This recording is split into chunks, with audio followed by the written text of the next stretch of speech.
Hello, good afternoon. Today, our guest is Tim Worstall. Tim is a distinguished economist and a fellow at the Adam Smith Institute. Hello, Tim. How are you doing? Hi, very well, thank you. Now, just be careful one thing. I'm not an economist. I am a commentator upon economics, but that's not quite the same thing. I have no advanced degree in economics and I've never worked as an economist. So we have to be slightly careful about the terminology. Okay, that's nice. Thanks for the correction, Tim. That was lovely. It was lovely because today there are people who with no degrees in science, but we treat them like they're experts. And I was telling somebody that expertise is overrated. There are so many people. They're cosplaying as attorneys, as entrepreneurs. They didn't study finance, they don't own a business. So you have a lot of integrity. Well, You okay. I do mean, I do because you have write an on area. economics, and you're often referred to as an economist. So Yes, you and have a I, lot and of I integrity. continually correct people. And I say I'm not an economist. I do have a specific area of expertise, but that's very strange metals. I mean, just the weirder a metal is, the more I know about it. So, if you wanted to talk about osmium 187, I can tell you everything about it. And if you want to talk about copper, then I don't know anything because it's too common for me to know anything about. Okay, all right. So Tim, I have been reading you for a while. I've read your pieces on Forbes, I've read Capex and the Adam Smith Institute, and today we're going to talk about England and economic growth. I like English history. Jamaica was a colony of England, and I like the UK. Recently, I read that the UK will become the first country in the world to establish a private stock exchange. The UK was also the first country in the world to implement the regulatory sandbox. So I'm a fan of the United Kingdom. But these days, many people don't seem to like the UK. What's going on economically? I tend to say that every civilization lasts until it's eaten by its own bureaucracy. And yeah, I mean, we can see this in the history of I don't know, the Ottoman Empire. You know, the economy did not grow, did not change for many centuries because the Sultan's bureaucracy owned and ran the economy. Um, so it was hugely bureaucratic and there was no entrepreneurialism. And in the UK now, I tend to think that it's near impossible for anybody to do anything because you have to get these different permissions from these various different people in order to be able to build a house, build a factory, connect to the electricity network, be able to do anything. And we have multiple layers of bureaucracy. I mean, there was someone's been I mean, the government itself has been trying to build a crossing over the Thames downriver from London. And it's been taking 10, 12 years just to get the planning permission for the government's own project. Or there's the railway that they're building from London to Birmingham. I mean, this is 110 miles or something. And it's costing something like £1 billion a mile. A billion. I mean, not a million, £1 billion per mile. And this is just absurd. And most of the cost is in having to fight the bureaucracy in order to have the ability to actually build something. And that's where I think the British economy is going so wrong, is that we have so many people in so many different layers that you have to ask permission from before you can do anything. It's also, and this is a much longer running thought of mine, I sort of pointed this out at Forbes, as you say, where I worked for most of the teams from sort of 2010 onwards. One of the reasons why so much modern economic growth is in software and computing is because you don't have to ask anybody's permission. There are no gatekeepers of the old system stopping you or forcing you to ask permission. If you want to write some new software, you just write it and then you send it out. And so we actually still have a free market in computing and software and so on, which is why economic growth in those things is much, much faster than it is in things like trains or cars or airplanes or, the things where you have to go and ask permission. We are being strangled by our own bureaucracy. That's my basic underlying analysis. And the answer, of course, is that we get rid of the bureaucracy. Fairly simple, although politically impossible. But why is it politically impossible? If the bureaucracy is not facilitating growth, why is it hard to get rid of it? Recently, I was reading a column by a writer. I don't remember the name of the title, but he was saying that England has become a consultation economy. So before you can build a project, you have to consult multiple people. There's a Right, duty to exactly the consult. same thing I'm saying. Yes, yes. It could be Christian Niemitz or somebody like that. I No, mean, it wasn't Christian Nimitz. It was, I think it was Sam. Somebody called Sam. Sam Bowman. Um, he used to be my boss. Maybe no, maybe it was Sam Dimitri. It was a D name. He's a a really young guy. Sam Demetriou. Yes, yes, maybe him. Yes. Okay, I used to work with him, Okay. and so yes, I mean it's a very common analysis. I mean we're all singing from the same hymn sheet. We've all worked for roughly the same organizations, the Adam Smith Institute, for example, Sam Bowman, Sam Demetriou, and I. Christian Niemitz is IEA, which is IEA, which is slightly different, but we're all on the same side, and we're all coming to the same sort of conclusion. Why is it politically impossible? Okay, at the moment there's a big argument about the water companies in the UK, which were privatized, and one of the arguments against the privatization is that no one has built a new water reservoir in the last 30 years.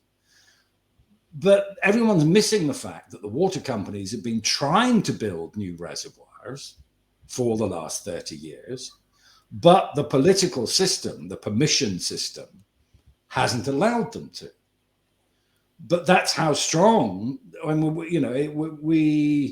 we're only in July, and already in the south of England, there are restrictions on how much water you can use because no one's been able to build a reservoir for the last 30 years. And yet every time somebody tries to build a new reservoir, you get the same people coming along and standing up and saying, but no, you can't build a new reservoir because precious green space, or we don't want a reservoir near our houses, or there was the Liberal Democratic MP for Abingdon, who led a very successful campaign for many years against building a reservoir near Abingdon. Now, last week, her own political party said, but we don't have any new reservoirs. So these people are sort of fighting, but taking both sides of the argument for their own political gain at any one moment in time. That's how the system works. That's why it's difficult.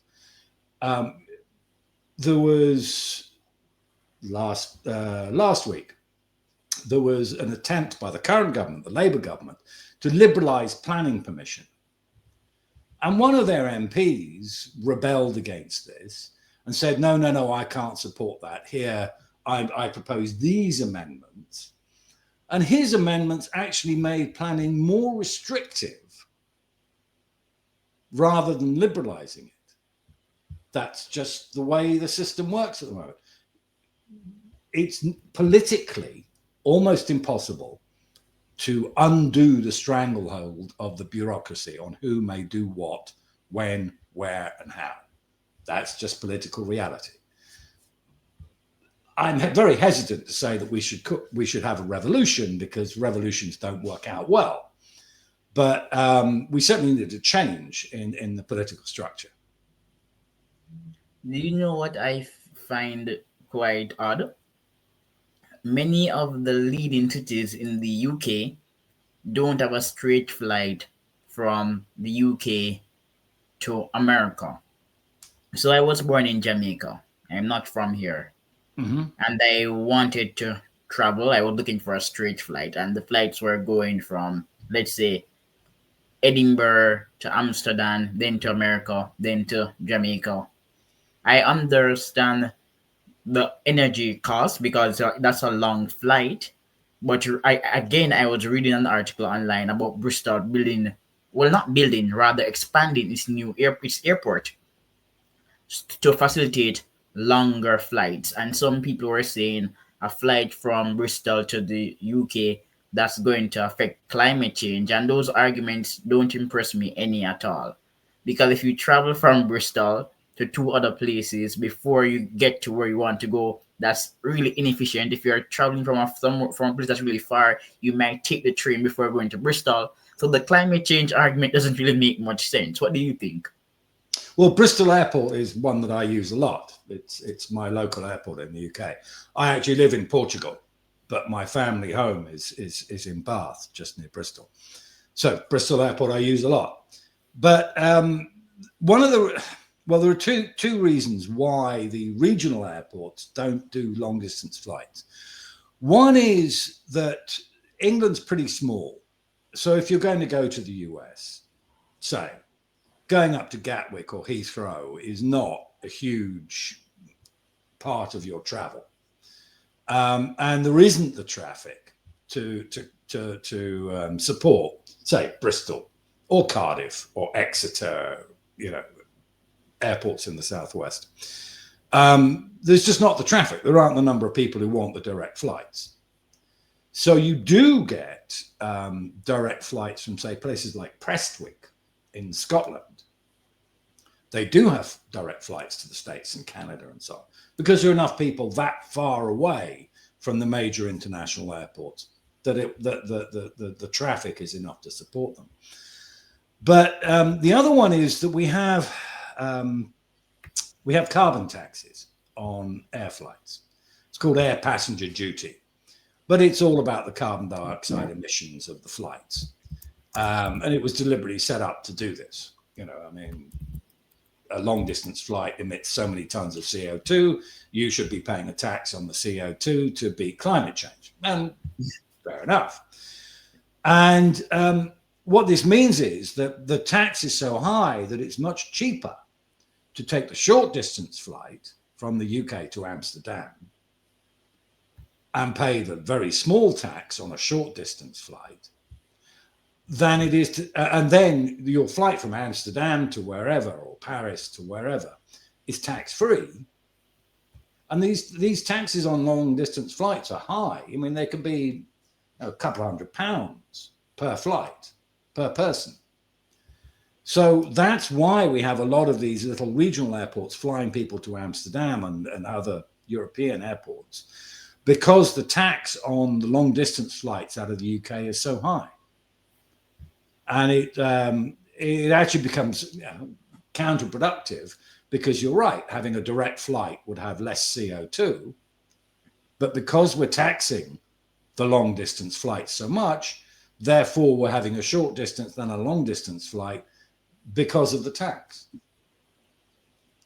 The other way of putting it is that things like carbon taxes only work if everybody does them.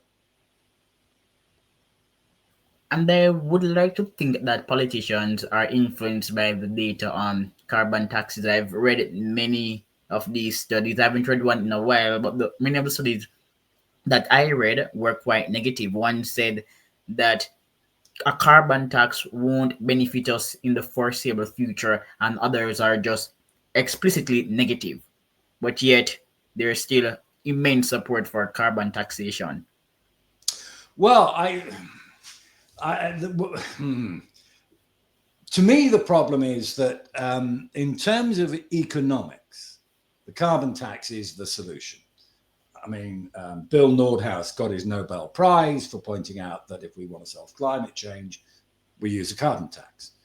Nick Stern wrote his Stern Review, and he got his peerage. He's now Lord Stern, for pointing out that if we want to solve climate change, we should use a carbon tax.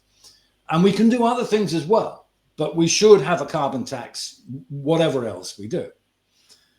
Politicians, people like Ed Miliband, the current Secretary of State for Energy, find that without a carbon tax, they get much more power. They have much more fun doing stuff, designing plans and telling people what to do. which is why politics doesn't like the idea of a carbon tax. Economists think a carbon tax, let's start by assume that climate change actually is a problem. All right. Yes. Let's not have the discussion about whether it's all rubbish or not. Let's just start from, if climate change is a problem, then the solution is a carbon tax. The reason politics doesn't like that answer is because it gives less power to politics. If we just put this tax in place and then we leave the market to sort it out, then that gives politicians much, much less power than if politicians get to write plans about electric vehicles and trains and high-speed trains and frequent flyer taxes and how every building must. I mean, in the UK at the moment, there is a subsidy to install a heat pump in your house. Okay, maybe, maybe not. But if your heat pump can also be air conditioning, then you don't get the subsidy, because air conditioning would be bad by the standards of some people in politics. So we've got these people reveling in the power that planning everything gives them. And therefore, no one really wants to use the one simple and obvious solution, which every economist has been shouting that should be used. Even the international, the IPCC, International Panel on Climate Change, says, look, before we do anything else, we've got to do a carbon tax. Let's just get the price of carbon into market prices. The things that aren't solved by that, we can then solve later. And we should do that. But politics won't do that because it takes power away from politicians. And why would anybody go into politics if it wasn't to have power over other people? People are going to politics because they want progress. No, they want power. They want power over people. They want to be able to tell people what to do. I've worked in politics, and this is true. That's why people are in politics. They want to be able to say, you will do this because I'm in charge. And I said so. But interestingly, I don't think I would go into politics because I'm more interested in policy. I'm not interested in leading anybody. I just want a country that's rich. That's all. Rich and progressive and leads in science and technology and quality of life indicators. I don't really need to lead anybody. Well, I have worked in politics, and I seriously doubt that I will work in politics ever again. Mostly because I think it's difficult to think of a political party that would want me to be part of it. But my party. Yeah, I've read you. Let me tell you why I'm a fan of your research. Well, this wasn't a story that you wrote, but some years ago, a long time ago, you wrote an article for Forbes magazine, and you showed data indicating that corporate social responsibility was nonsense. Since then, I've been a big fan. Oh, okay. Well, thank you. That's most kind of you to say so. CSR and later on DEI and all these various fashions that people try to press upon business. Everybody at the first tries to say these things will make your company more profitable. And okay, fine. No. Just one of my little. It's not an intellectual trick. I'm perfectly willing to consider that what you've said is true. Now let us explore the implications of what you said being true. And so, okay, if DEI or CSR makes your company more profitable, then we don't need to push it. We don't need to instruct companies to do it. We don't need to force companies to do it. We don't need laws to make companies to do it because capitalists are greedy. Capitalists want profits. Therefore, if these things make more profits for capitalists, they'll do them anyway. The only reason we need to force people to do them is because they don't make more profit. Okay, fine. Now, I don't mind. Well, I do mind, but for the purposes of this argument, I don't mind whether CSR makes more profit or less profit. That's not my point. It's that if you are pushing it because it makes more profit, and then also you say there must be a law forcing you to do it, then one of your two statements is a lie. Why do you have to have a law if it already makes more profit? Because if it already makes more profit, you don't need the law. Well, okay. This is really at the core of whatever intellectualism I have. Is okay, I'll listen to your arguments, whatever they are, and hopefully we can explore where those ideas take us. Now, if those ideas take us to where they're disagreeing with reality, then as Richard Feynman said about science, it's always reality that wins against a theory. And as far as there is any sort of pathway of what I do, it is to take other people's arguments seriously and then explore them. And as you say, that article about CSR, I didn't say CSR was good or bad. I actually said, if it is good, then you don't need to push it. The fact that you push it means even you're not sure that it's good. Exactly my point. Historically, entrepreneurs built universities, research institutes, they built real projects. Now, I don't have a problem if you wish to create a charity or a philanthropic organization, but wealth comes from innovation and entrepreneurship. We can only have philanthropy because some people are affluent. Social enterprises by themselves don't generate wealth. And in Jamaica, there are some people who like to advocate for social enterprises. Social enterprises are also popular abroad, but that's not the path to wealth. I would prefer to, well, entrepreneurs can do whatever they deem fit with their money, but I would prefer to see a corporation build a university or a research institution or start some program for exceptional people than for them to give their money to charity. Yes, sort of. I don't know, something in England that has long been a charitable organization, training guide dogs for the blind. So Okay. blind people need a dog, and it's a Labrador, and they need a year or two of training before they go to a blind person. And this is a charitable enterprise, and it's long Quite been noble. an enterprise. And so there's nothing wrong with charity. And No. in the UK, still, the lifeboats are a charity. The lifeboats are not government run, they're not government owned, and they're not government subsidized. They are purely charitable. Okay, charity works. I've got no opposition to charity.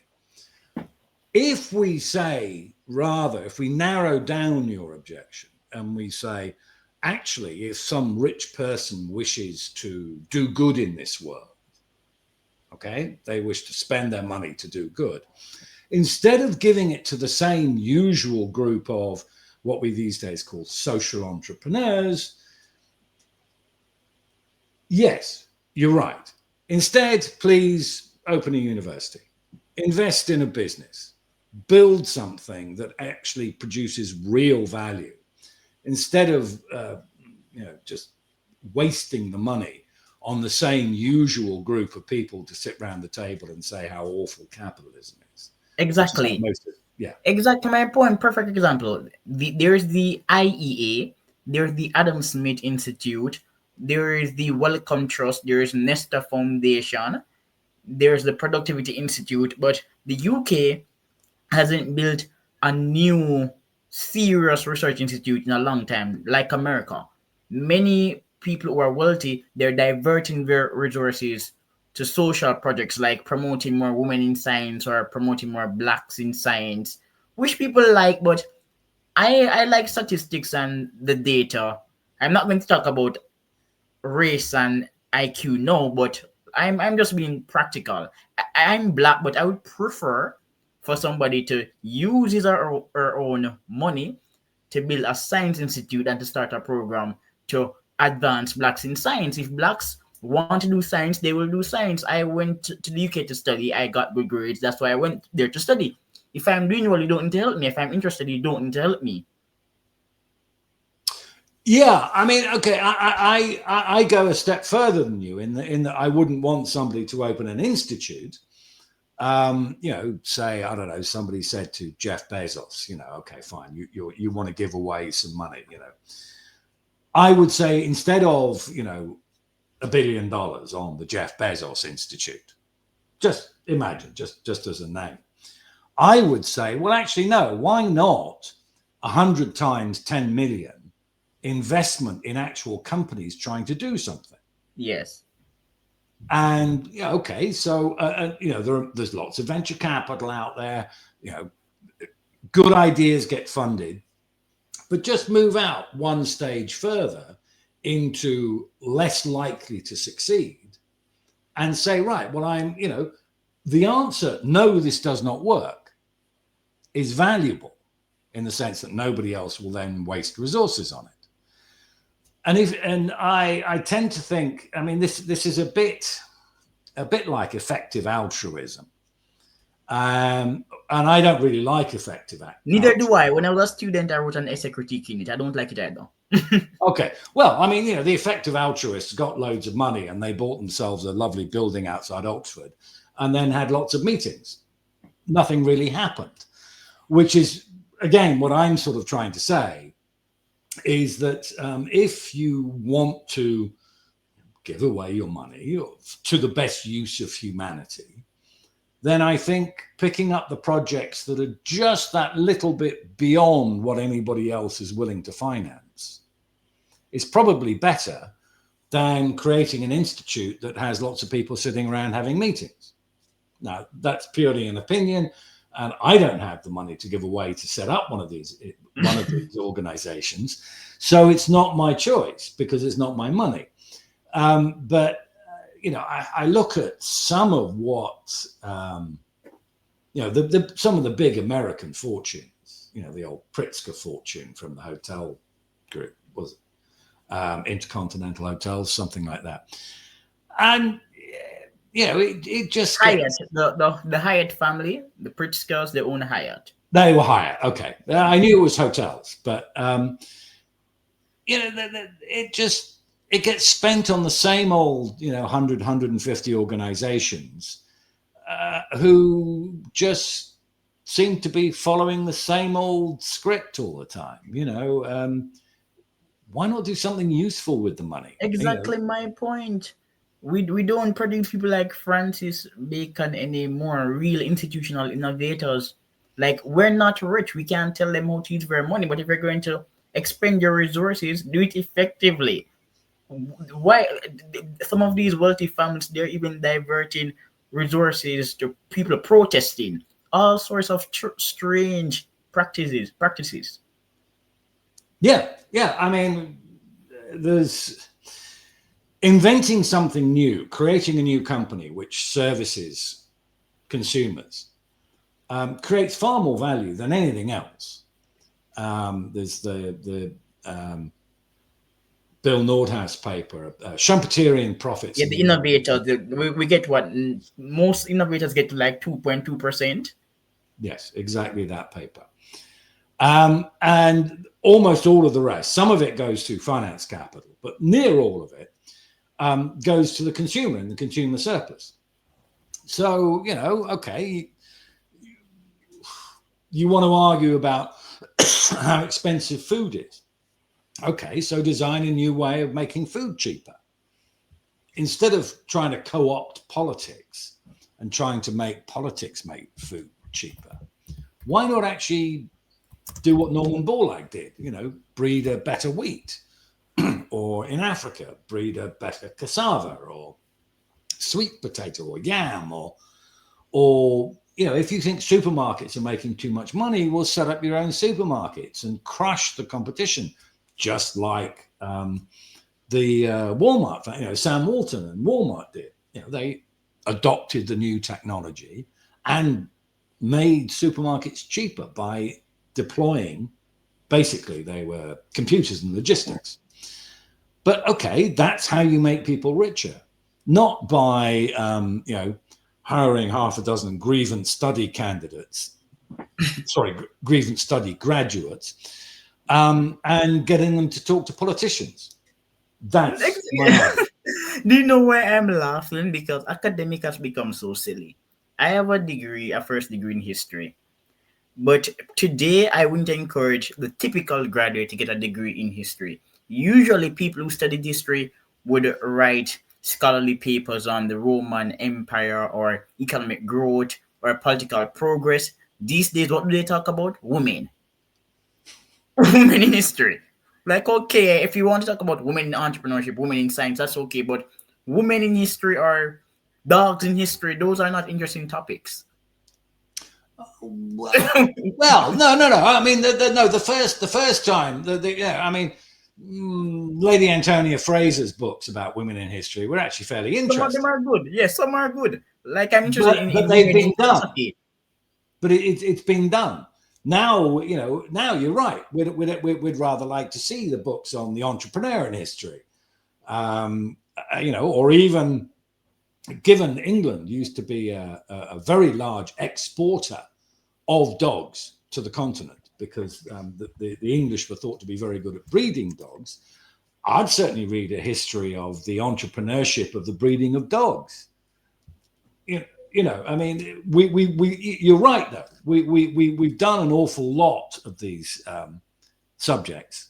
Yeah, like I would love a book on women in philosophy. Like Damaris, her name is Damaris Codworth. I don't want to mispronounce it, but she was a Damaris Codworth. Yes, Damaris Codworth Mesham. Yes, she was an English philosopher and theologian. I would want more research on people like her. She's a woman. She's obscure. She was always obscure. But these days, people don't really talk about the Maris Codworth Misham. I would want to learn more about women like her. But the idea of writing an entire book just to talk about women, their feelings, and men exploiting them, it's just so lame. Well, I mean, be careful. Um, uh, Romance novels, which are really about how men treat women, are the best-selling form of book in the planet. Yeah, though, men treat women well. In romance novels, tall, dark, and Well, handsome. no, I mean the entire romance novel plot is that he doesn't treat her well, but then he does. Yeah, romance novels. Yeah, people, those are like I like some fiction books. I I love agree, them. but I mean, that's me joking about and I don't read enough history to be able to give an overview of where history is going wrong. You are a historian, so you can. Um,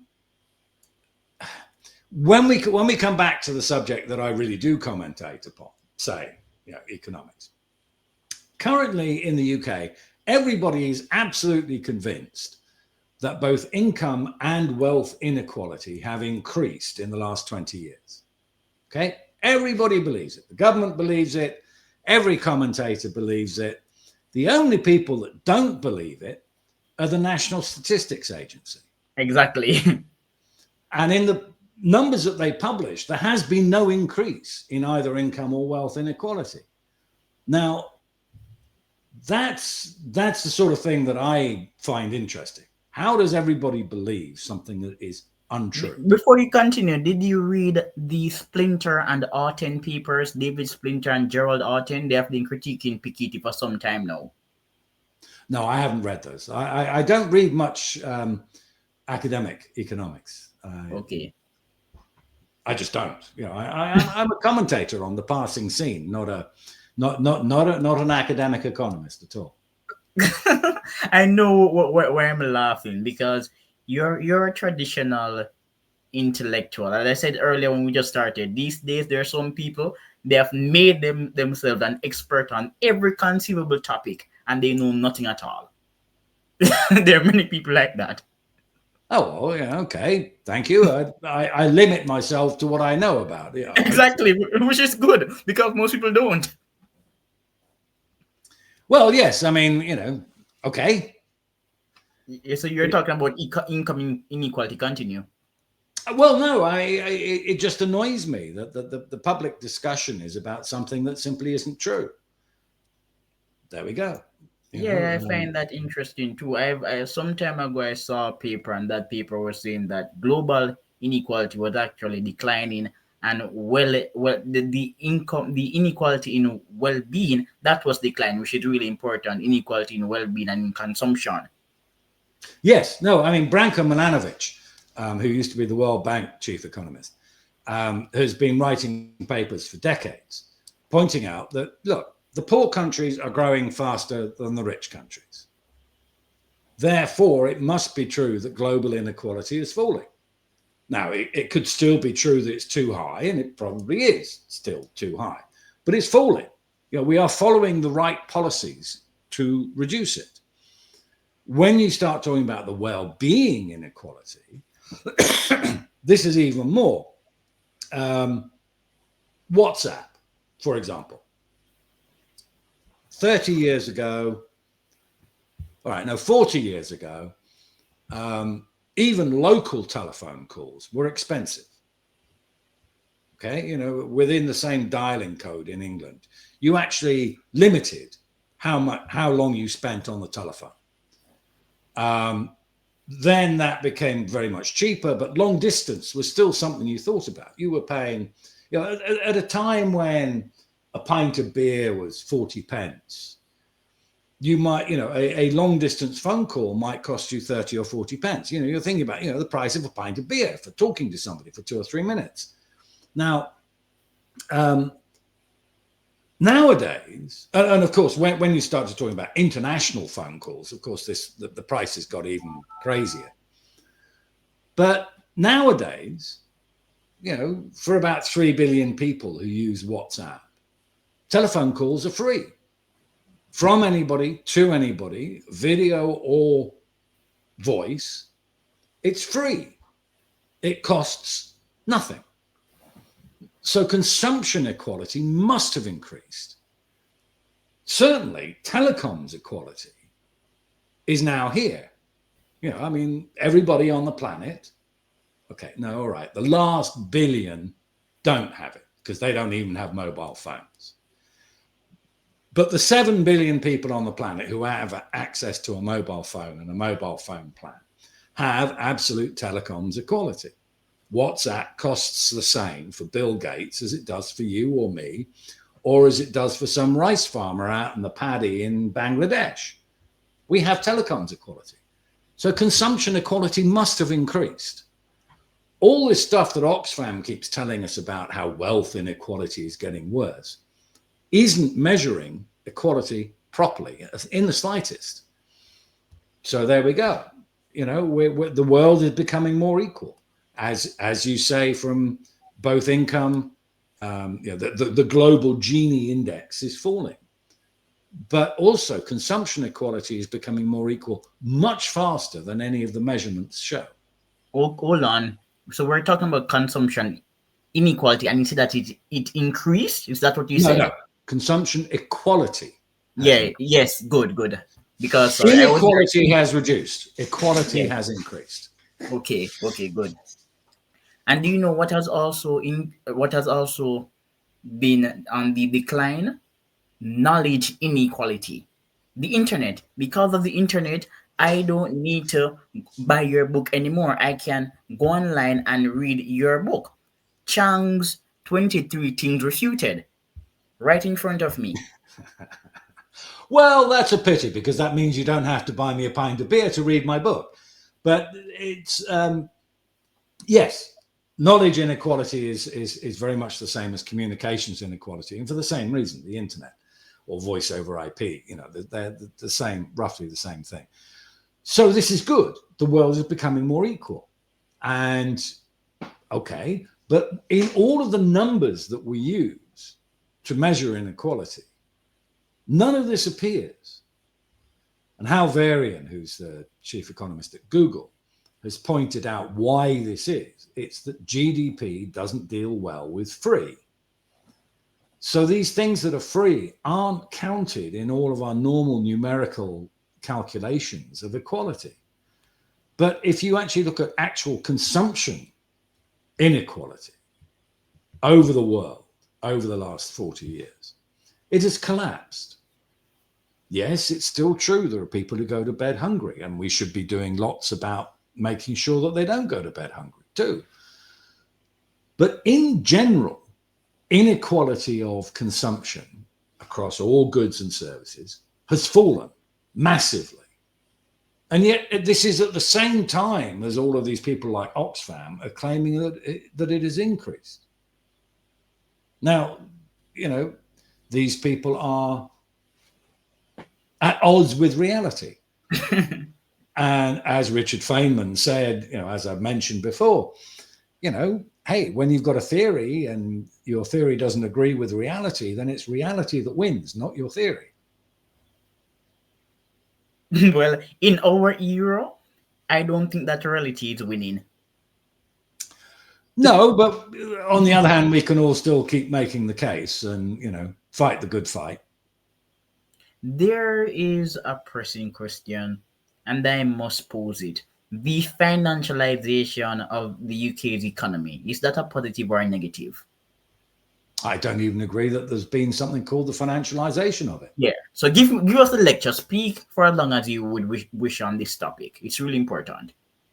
Well, but the sort of people who talk about the financialization of the British economy are the sort of people that I can already consider to be fools. So I've never bothered to actually understand the argument they're trying to make. What do they mean, the financialization? Well, I mean, what? What is the financialization of the economy? They say that finance is draining the UK of capital, and the UK is a poor country with a rich city called London. Well, the UK is a medium Northern European economy with a global international city in it called London. This is true. But that's the opposite of financialization being a problem.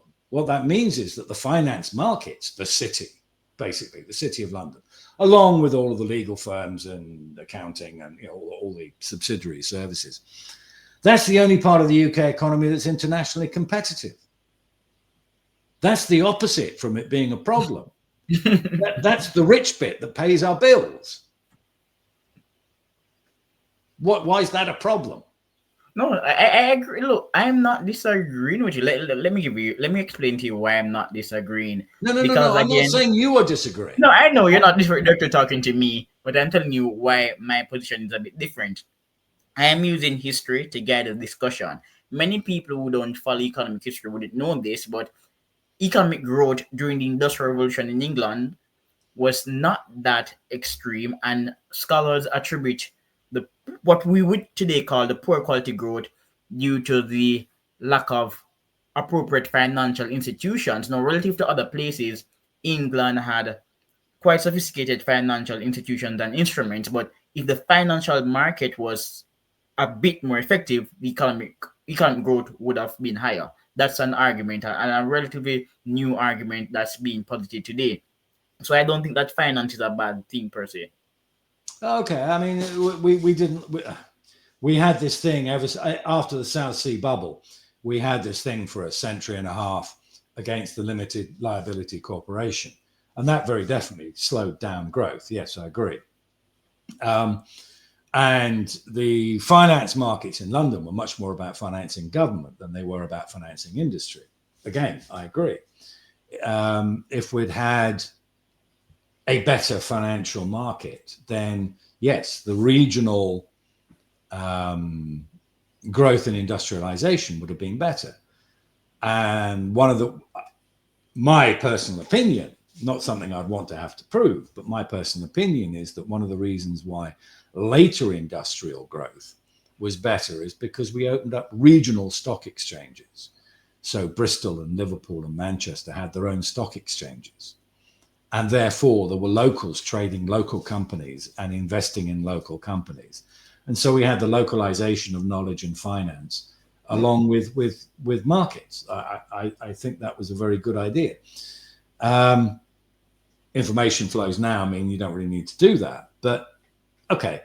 But coming back to what people claim to be the financialization of the British economy, it really is. It's that, hey, all the bright people go to work in London, in the city. And you're going, well, yeah, okay, that's their most valuable use. That's where they get paid the most. London is, more than anywhere else is, London is the international financial markets. It is. Okay, so that's where financing the world happens. Why is it a bad idea that English people or British people go to work in financing the world and make a few million a year doing so? Why is that bad? Oh, well, because well, actually, the answer really is that the people who went to do grievance studies at university don't get a chance to go and make millions in the city. Therefore, they're jealous. No, I'm laughing because there is no Mickey Mouse degree, only Mickey Mouse people. When I was in Jamaica, I worked, and as I said, my first degree was in history, and I did job interviews at companies like KPMG, even in agriculture. So I do know that the problem is not the degree. The issue is when you study history and somebody says, "Okay, what did you write your thesis on?" And then you say, "Well, I wrote my thesis about my experience as a fat girl in Germany." Nobody wants to hear that. nobody nobody wants to hear that. And a lot of people who are studying the humanities, they're not studying serious issues anymore. That's why people don't hire them. It's not because they have a Mickey Mouse degree. Okay, yes, no. I mean, I resort to cheap jokes too often. Yes, I mean the people. I mean, there was one PhD paper that we all laughed about that we found out about. It was something to do with Smell that girl. queer theory in Shakespeare or something. Okay. And it was just sort of, okay, well, fine. But, as an addition to human knowledge, the PhD is not going to be much good. And the only thing that it would possibly ever qualify you to do is to teach other people about queer theory and Shakespeare. And, the number of jobs in universities to do that are fairly limited. Actually, one of them is held by one of my cousins. But, I mean, there aren't actually that many jobs doing that sort of thing. So, okay, fine. It's not a hugely, I mean, if you want to do a PhD in that for the pure intellectual enjoyment of doing such a PhD, then good on you. Have fun. But thinking that it's then going to lead to useful employment, either from society's point of view or from the individual who's doing it, useful employment really isn't likely to be the thing that happens after that sort of subject.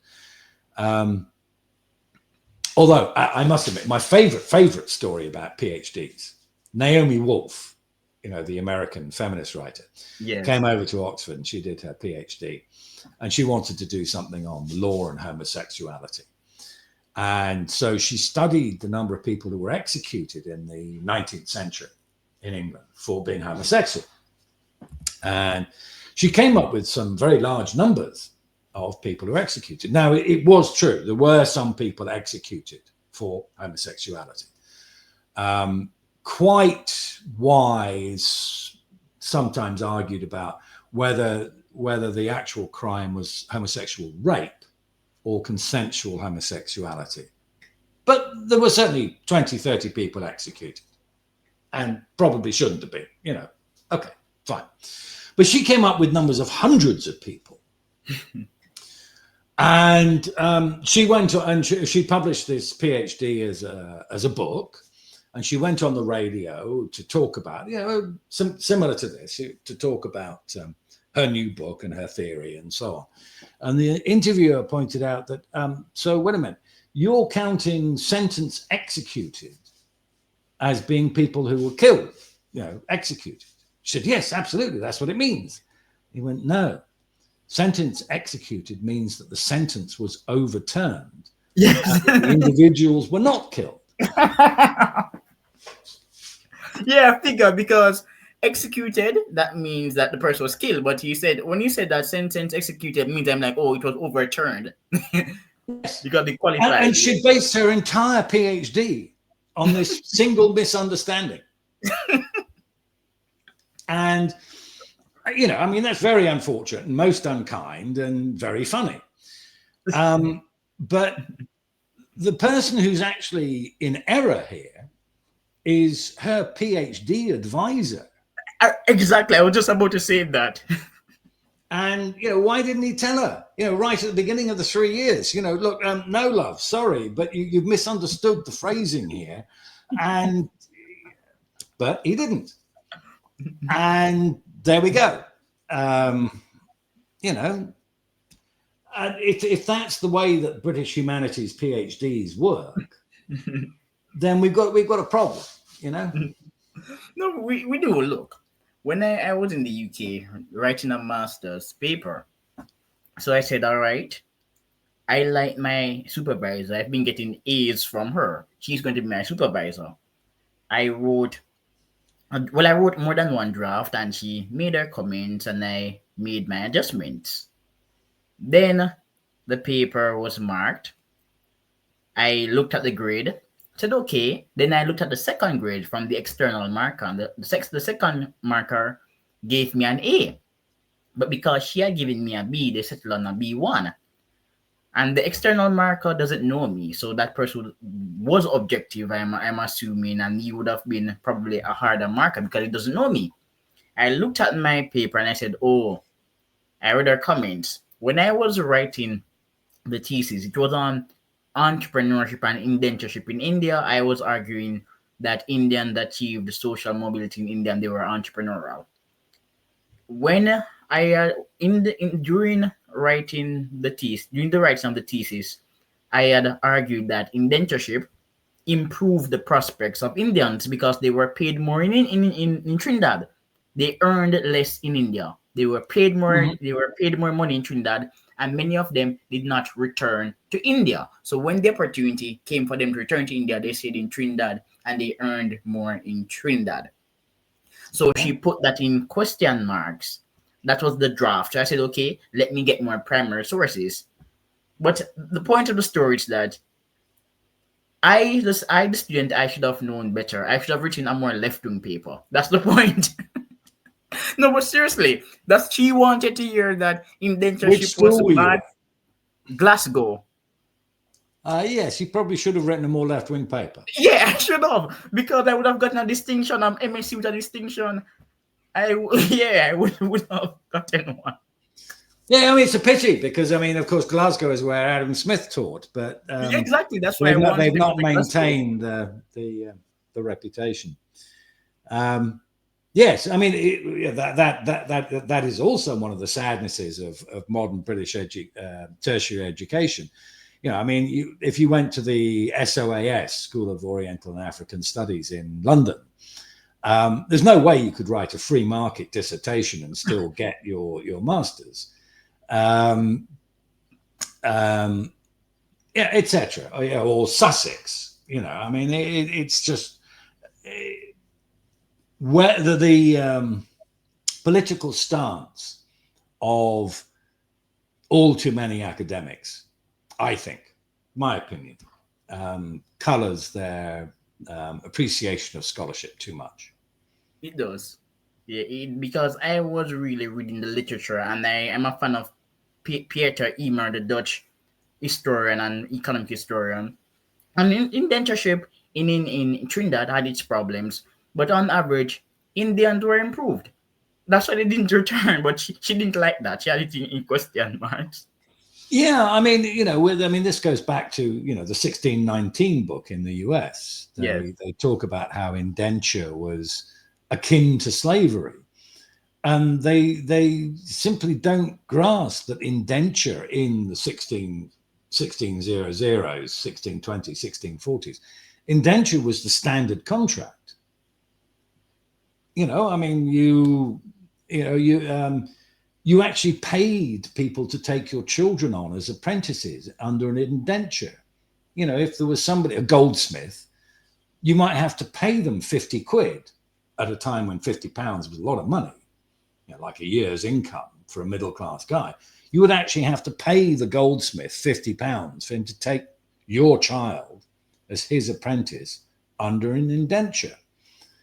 And yet in 1619, the book, and that, you know, the complaints about slavery and so on, they talk about how indenture is akin to slavery, and you're trying to go, but no, this was the standard economic structure of the time, and slavery was something completely different, because slavery was something you never got free of.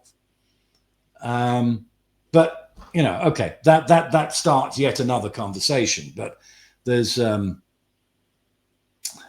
we're back to my original complaint, really, that far too much of the public conversation is at odds with, arguing against reality. Exactly, and that it is because of the 1619 project why I no longer respect the New York Times. Ah, well, so you're late to the game then. I've Yeah, written, I've no, written for the New York Times, and well, you did. I'm not a great fan either. Yeah, the 1619 project, no, that was excessive, and I said I have to draw the line somewhere. I still like that man, Thomas Edsall. I think he's really good. Yes.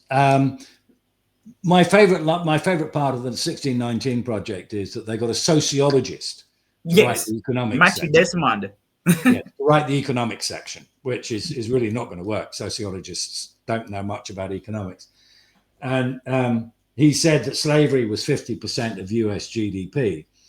And he didn't realize that the GDP only takes final values, not intermediate values. So he added up all the intermediate values to get to his 50%. And it was just like, you know, the man just doesn't even know the basic definitions of what he's talking about. But there we are. Right, now, this has been hugely interesting, Yes. but we're coming up to the hour mark. All right. And it's my dog is looking at me with crossed legs. Okay. So I need to take her out. So it's All been right. lovely to talk to you. Yeah, I was about to say that, but you're in the host, so you're ending the conversation. But I was about to say, well, it's time to wrap up. Well, you're the host then. I'm taking your employment from you. Okay, all right. But yeah, it has been a good conversation. It would be good if I could meet you in real life. Well, I mean, if you come to rural Portugal, then we can do that. Okay, all right then. So let me click on end. All right. So All thanks right. for coming on.